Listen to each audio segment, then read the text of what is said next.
Hello there, Hillary. Hi, Jenny. How are you? I am full of cookies and champagne. So Good. That's a right now I'm great. place to be. Check with me in an hour.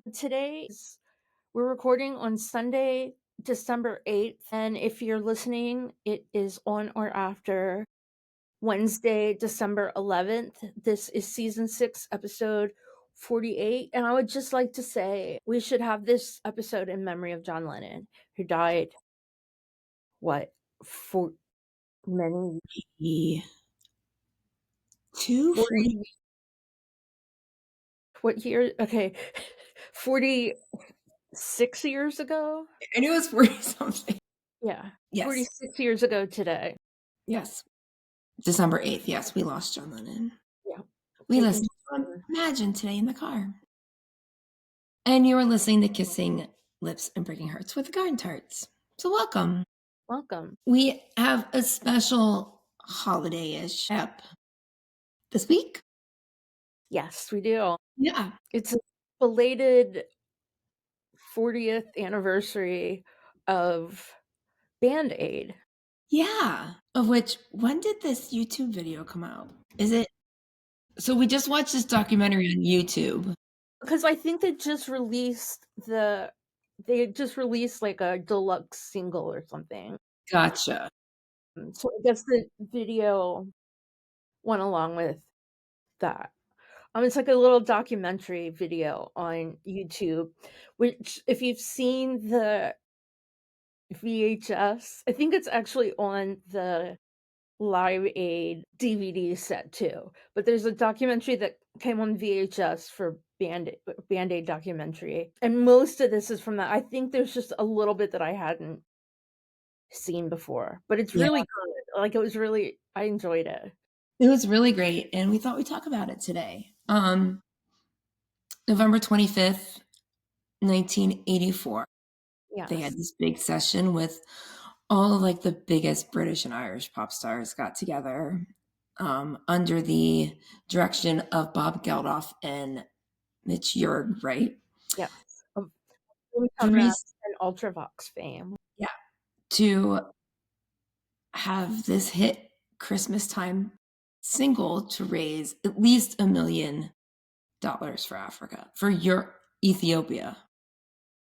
Africa Yes. is a big place. Yeah.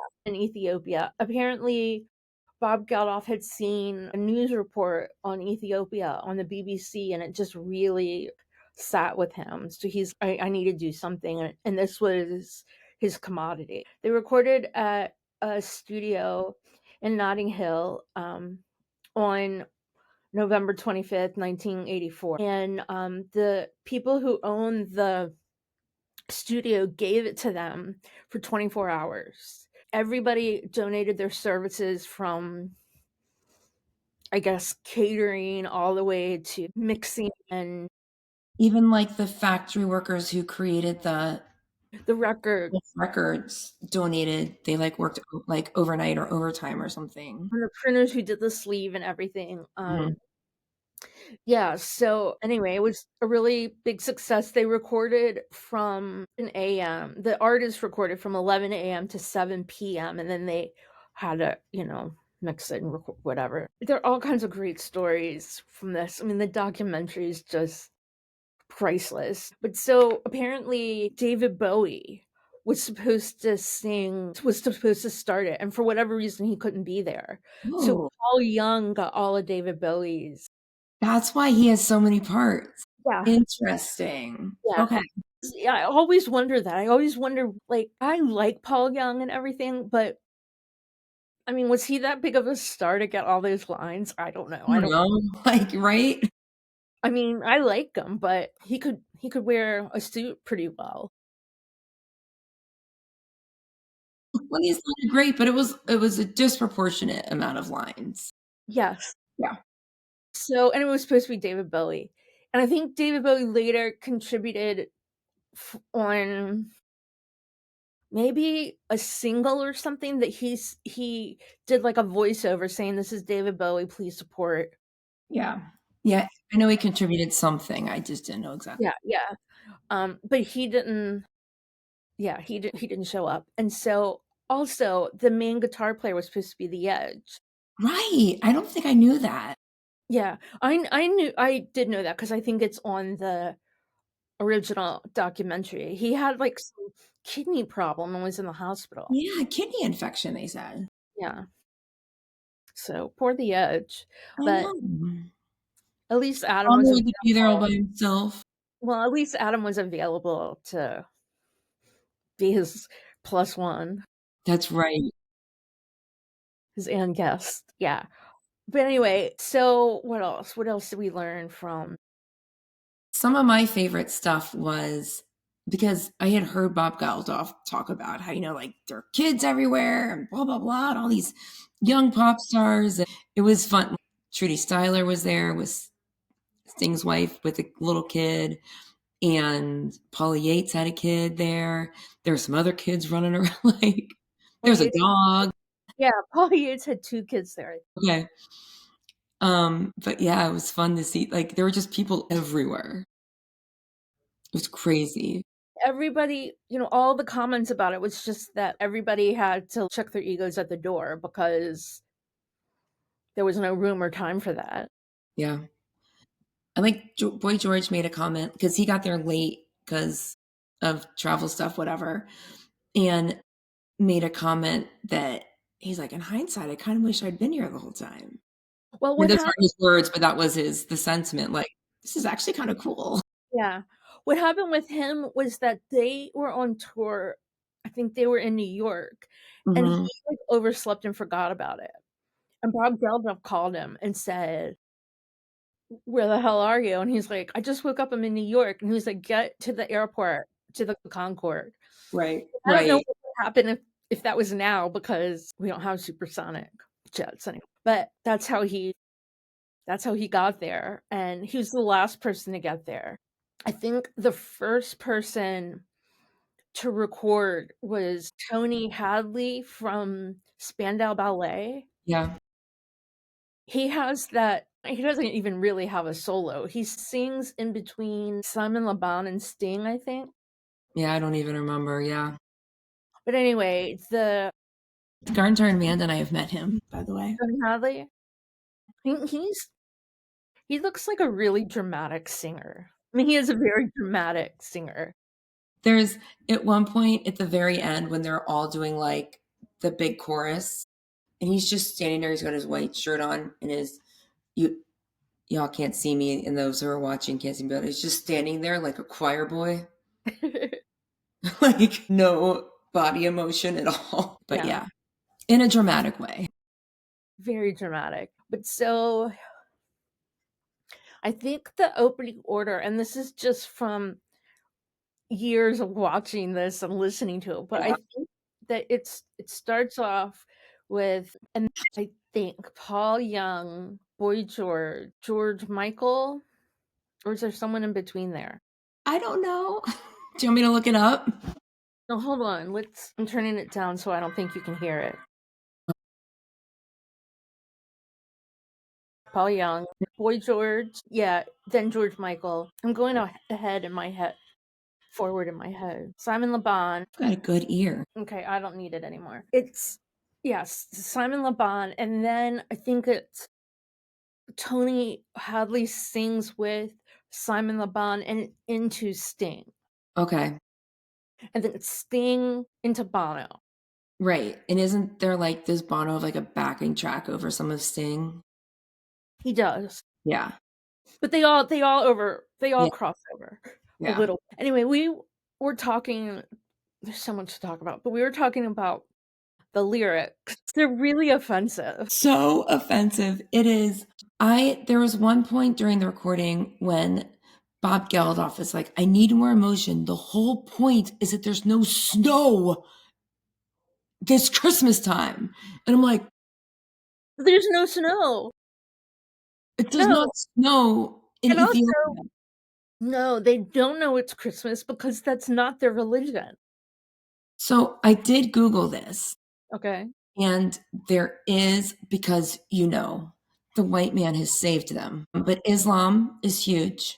But there is a sect of Catholicism there that they celebrate Jesus' birth on January 7th because they use a different calendar from that. But I just feel like, and there is someone, who is it in this whole documentary that's like, what about the Jews and the Muslims? No, I don't know, this guy with long hair, but I have no idea who he was. He didn't sing in the group. He was just like a He was like, I'm wearing Bob Geldof's shirt and it says feed the world. That's great. And on the back, it says, do they know the Christmas time? And he says, and he's like, that's not the point. Like, and also, I want to ask the Christmas celebrating people of the world, would famine make you forget Christmas? Wouldn't religion be the one thing you hold on to? think so.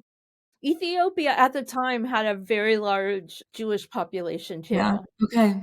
Yeah, they've been there so long in, like, history and, like, biblical history that they didn't celebrate the more modern, which aren't modern because they're still, you know, whatever, Well, 3,000 years old. They didn't more than that.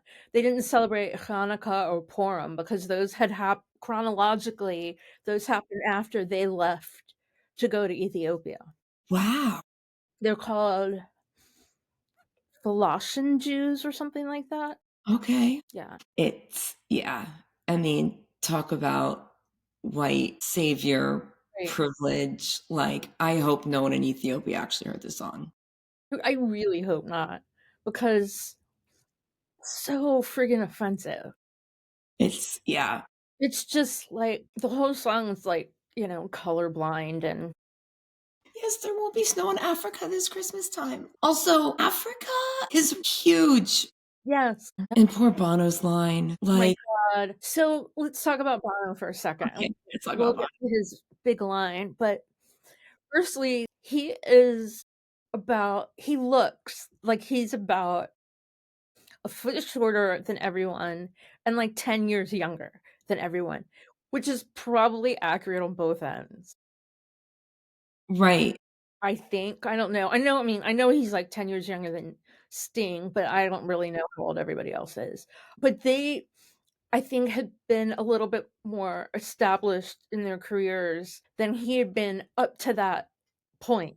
And like, I think I texted you and Garden Tart Amanda, like, just hang in there, little buddy. Just make it to the summer and you'll be okay. And everybody will know you and you'll be king of the world. right. Just get through the summer. Yeah. So for timeline context for our listeners, so You Choose the Unforgettable Fire came out October 1st, 1980. Then they did some European leg. After that, November 25th, they recorded it. And then beginning of December, they picked up the Unforgettable Fire tour. Like they had a break in there, I think, between Europe and North America. So this is like, I mean, Unforgettable Fire was like 6 weeks old Right.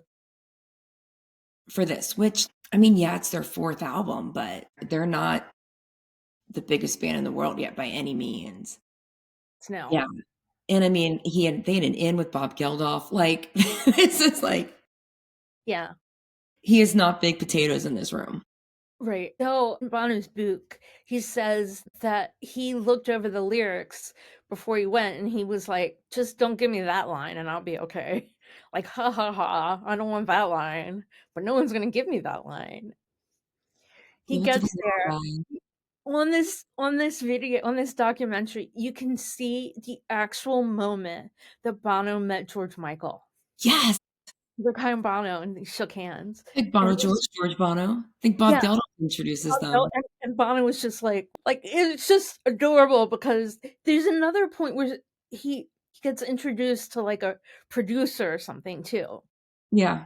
And He's just like chewing his cuticles the whole time. yeah, biting his nails, chewing gum, playing with his hair. Like he's just the nervous energy he has. It's like you can feel it watching it. Absolutely feel it. Like I just want to give him a big hug and say, "You'll be okay, buddy. You'll You'll be okay. Just wait till the summer. get through Live Aid and you've got it. And Yep. you've smooth sailing, you'll be fine." Yeah. So I just so freaking adorable. And just I don't know. Yeah. Very So so cute. so cute. Well, okay, let's talk about Sting for 1 second.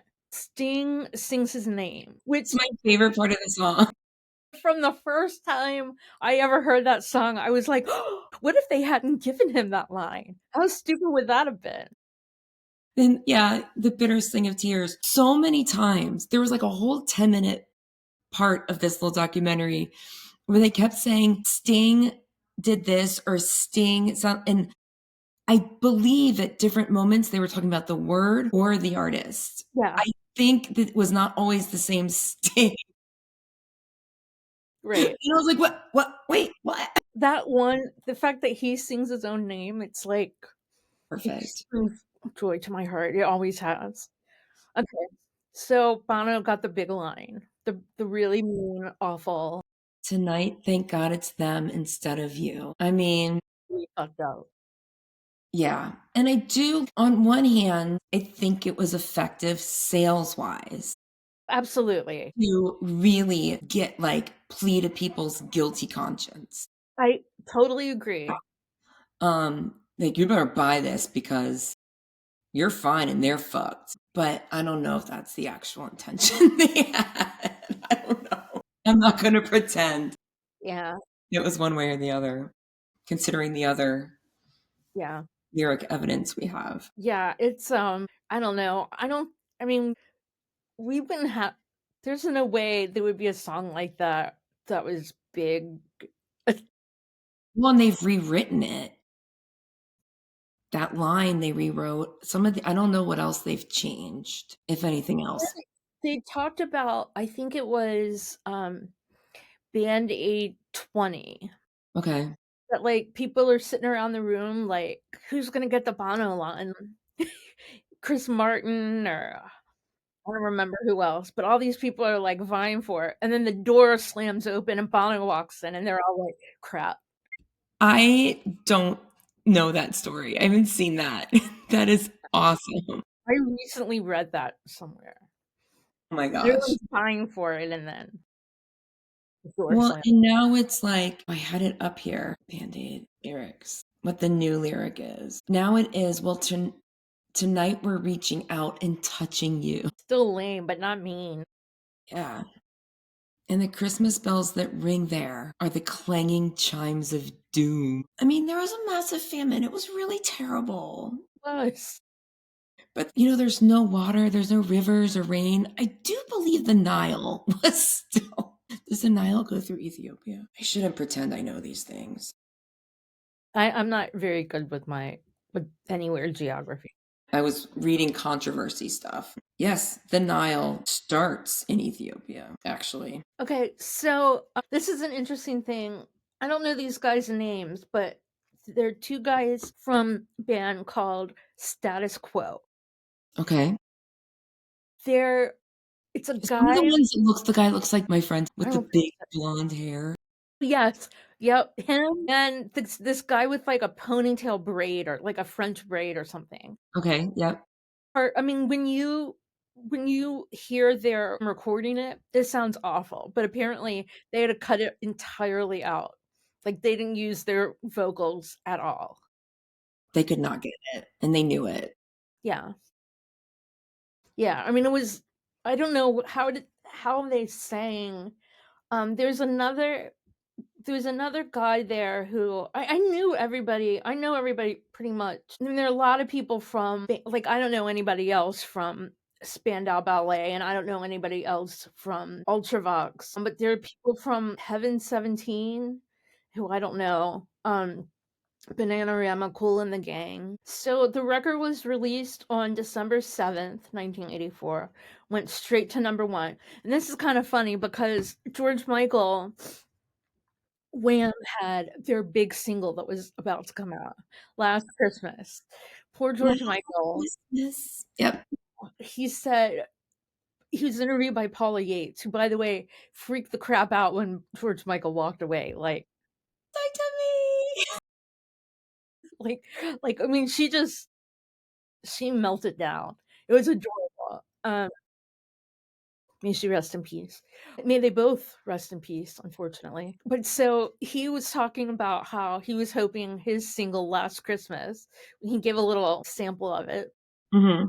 go to the top of the charts. And Paula Yates was like, well, if this goes to the top of the charts, will you still feel, like, the gratification that you went to the top of the charts?" And he was like, "Maybe, but only, like, me." Like, he was very cute about it. Yeah, so it went straight to number 1 in the UK singles charts, outselling all of the other records in the chart put together. Wow, Yeah. that's great.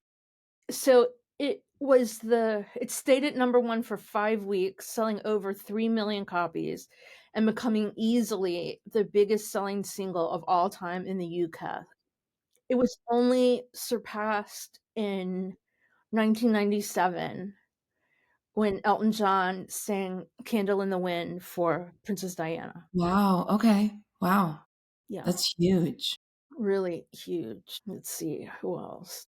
Phil Collins played drums Mhm. and did backing vocals. Sting fed him a cookie. That was adorable. Like, from behind? Like, Phil Collins just took it? He took a chomp out of it, and then Sting ate the rest of it.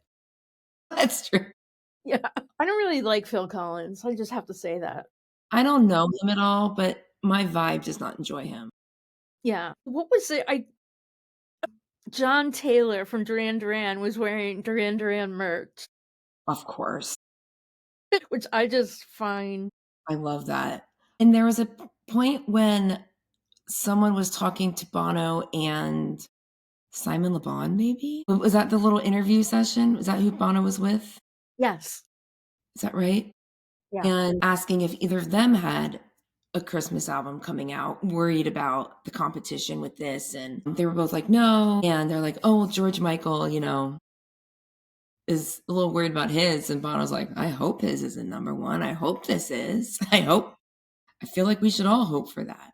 Yeah. There's a funny moment in that our friend Avril tied these 2 things together, that they were talking about it being a circus and this and that, and Bono said something about how he was the safety net or something.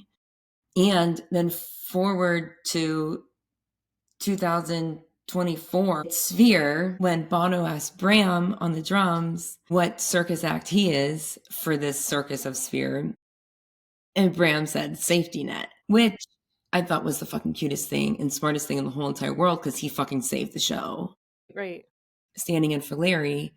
But I'm also like, yeah, that was planned. That was not improv. And I always kind of wondered, and because it didn't seem like it at the time. They did a really good job of it, but I'm like, no, this conversation has happened before. Right. Yeah, oh, absolutely. So I think that I don't remember if it was his book or just another interview or something, but I think that Bono once described it as he was standing among blonde giants. Literally. And he wore this giant hat, which helped him a little bit, but not that much. He also like, it seemed like everybody else was, like, socializing, and, like, he just sat on the couch in the mixing room Yeah, the whole time. he was. But I think he also said that the only one that was really, really went out of their way to be nice to him was Simon Le Bon. Oh, yeah? But I watched the video noting Bono and Sting's interaction, and, like, as the day went on, it was like, Bono's just like, "Oh, we're gonna be friends." I'm making this happen.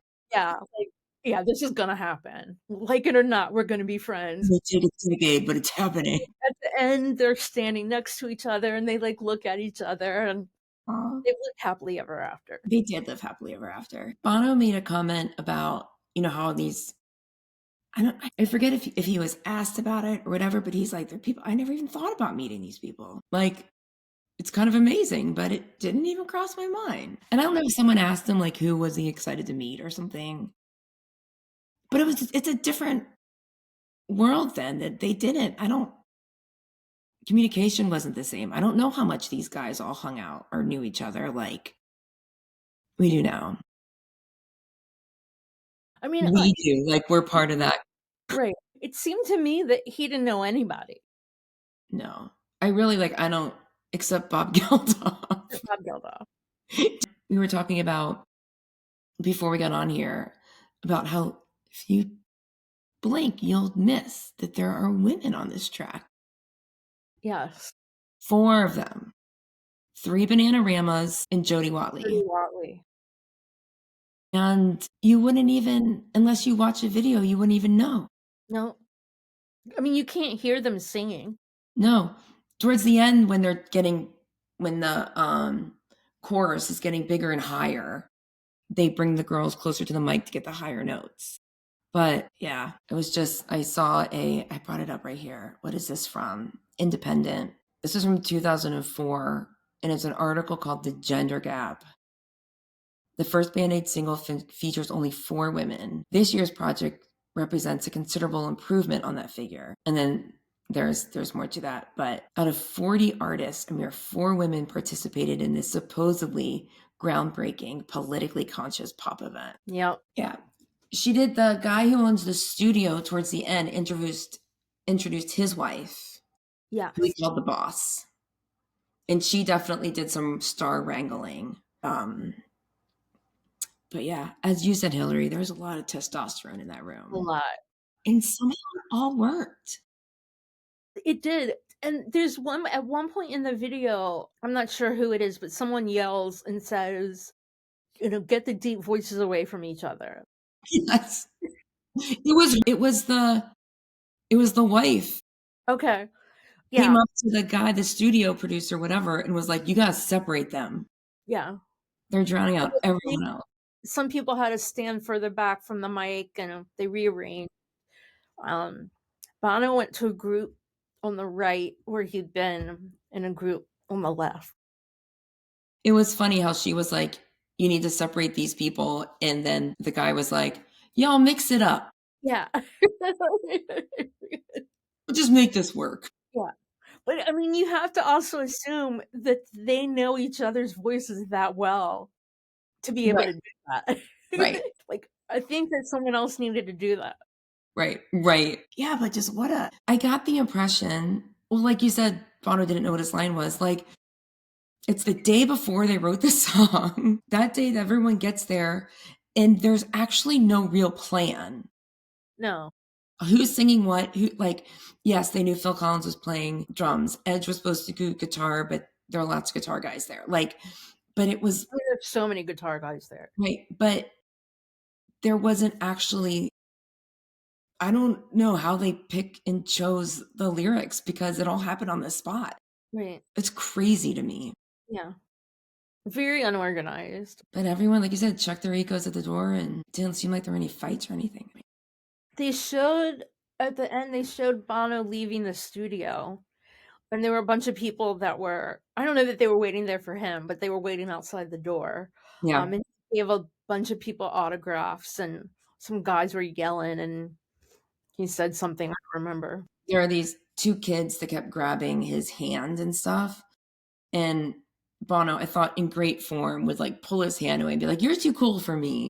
Yes, yeah, that's what You're he too said. cool for me." And then he would say, but like, yeah, it was kind of a nice thing to say. They were being very rude.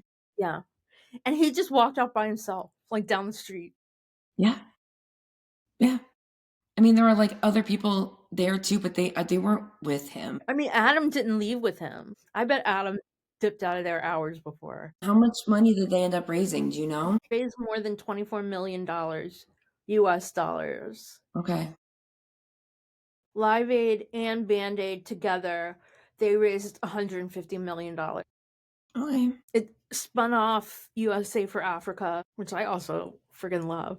Yeah. So then the next summer was Live Aid, which, you know, propelled U2 into its two-ness. And at the end of the London concert, they had a big ensemble. A lot of the people that were there for Band Aid were there at Live Aid and did the big ending of the concert. And David Bowie was there to sing his lines. Paul McCartney was there. Freddie Mercury. He Yeah. was very interested in sharing the microphone with Bono, Yes. which I love as Very. well, very. Freddie Mercury was just being in that group, like, he seemed like he was out of his element too, and it was Right. adorable. Yeah. It was just a very human side of him and, obviously of Bono. But between I guess between when Bono got off the stage at Live Aid and when he got back on the stage, his posture changed. Like, look Yeah, at his posture in that video. you have He's to watch. like, He's very small. Yeah. yeah, but his posture changes and it's never gone back. It's always been like that. Blown up. Yeah. Figured out how to be tall. And it's not just the boots. No. Yeah. Right. Actual stature. Yeah, he just looked like, a small wind could blow him over at Band-Aid. Yeah. It's just it's just amazing. And for a while, even during Joshua Tree, his everything was very timid, like interviews and this kind of thing. It really, I mean, I guess it takes a while to grow into that skin.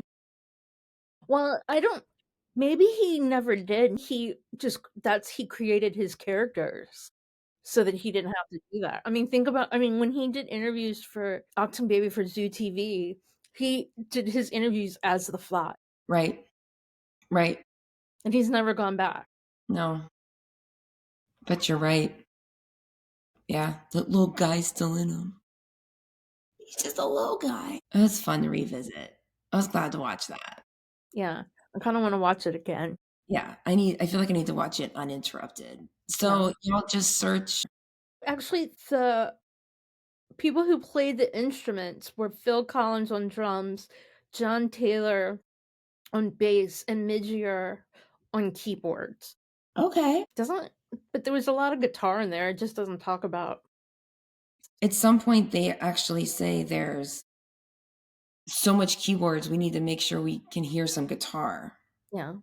Okay, it's called Band-Aid, the making of the original Do They Know It's Christmas new documentary 2024. So that's what it's called. Oh, it's on Live Aid's YouTube channel. It's definitely, definitely worth.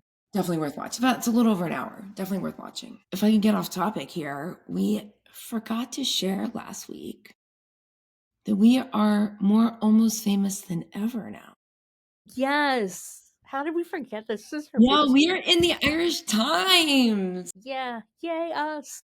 talking about how to smell atomic bomb. I reached out to multiple people. They quoted my name instead of Hillary's name, and they are Hillary's brilliant words. So I'm trying to get that corrected, but It's okay, as long as they got the garden tarts in there and our name. and it links to our website, and it's a brilliant quote about it being, the first post 9/11. Like, I don't know. It's brilliant. You deserve so much credit for bringing that together. Thank you. Yeah. That was right up my alley. Yeah. Irish Times. You can Yeah. look in there's a screenshot from that paragraph on our social media, so you can look for that. Very, very exciting. Okay, I have really quickly 2 things I want to say. Firstly, Wicked. Wicked, Wicked, Wicked, Wicked. Go see it. I can't wait to see it. God, whatever you're thinking, it's better than that. Okay. Um, and if you see that book around, don't let your kids read it. It is a dirty book It is not. for children, and I have a feeling because they changed the cover, so it's the movie cover on the book. I have a feeling that people are gonna let their kids read it, and it's not appropriate for for me. It It's is adult entertainment. yeah, Yeah. it's dirty. So then the I kind other of want to read it. read it. It's pretty good, but then at some point it just kind of gets dumb. But it's a good backstory. It's a whole lot more backstory than the movie is, or than the musical was. Musical. So anyway, then the other thing, and I'm not sure if I mentioned it, but I'm gonna keep mentioning it. I watched this guy on Instagram. His name is Greg, and his whatever screen name, whatever, is Gregisms. Yes. And he ends every episode saying, "Find your joy."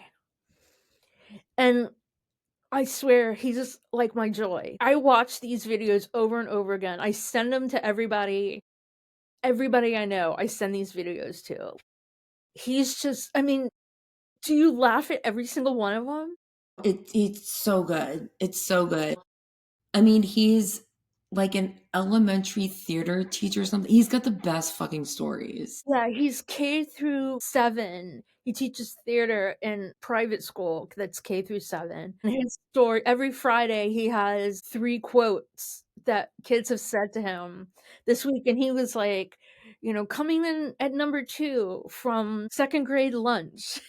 Like, and then he'll tell a story of what a kid said, and but he's so animated. Yeah. He, Well, like, talks. Snoopy, it's great. It is. He takes he doesn't have a car, so he's taking Uber or Lyft to work every day, and he Oh, has, really? I missed that. oh my god, the most amazing Uber and Lyft stories, like, just bizarre. He lives in New Orleans. Anyway, I'm gonna keep talking about him forever because he's absolutely my joy right He's now. your joy. I Good. love, love, love that guy. Keep sharing. Yeah. What's coming up next week with the Next, Garden we're gonna Charts? talk about our tour adventures for Vertigo. Cool. Yes. Time to wind up the How to Dismantle Atomic Bomb year with Vertigo. And now we're heading into the holidays and stuff. It's going to get bananas. So we'll have to see if we see y'all before the new year. We usually do take off a little bit of time. Okay. Thank you for listening, everyone. Yeah. Feed the world and find your joy. Yeah. That's great. Feed the world and find your joy. Is that the name of this app? Well, it was going to be feed the world, but now I think I'm going to add the find your joy. I think you're right. Yeah, I'm not going to, it's definitely not going to be, thank God it's them. No, we're not going to do it. No. No, or no. Yeah. No, no, no. No, no. Okay, y'all. Look up Gregisms. Watch the Band-Aid new 2024 Best documentary on YouTube. And tell us what your joy is. Yeah, tell us your joy. And think about what you want to hear from us coming up into next year. Mhm. It's our No Line on the Horizon year, which I think came out in like February. February, but we're not going to do it until like November. It'll be at least the fall. Yeah. Yeah. Yeah. Um, just because we don't want Since to. this is our house and we make the rule. So, but let us know if, what you want to hear. Let us know if, you are a U2 or a U2 and you want to come on the pod or anyone near U2 Fine realm. for you. It's fine. Sneak in. Okay. Bye, everyone. See you next week. Bye. Bye. We'll be back next week with more U2ish content. In the meantime, keep chatting with us on social media at _Garden Tarts. Sign up for our newsletter at thegardentarts.com and share with your YouTube friends. You can support us on Patreon, buy me a coffee, and leave us a 5-star review on Apple Podcasts. Kissing Lips and Breaking Hearts, a U2ish podcast with the Garden Tarts, is created, produced, and edited by us, the Garden Tarts. Intro and outro music by December. See you next week.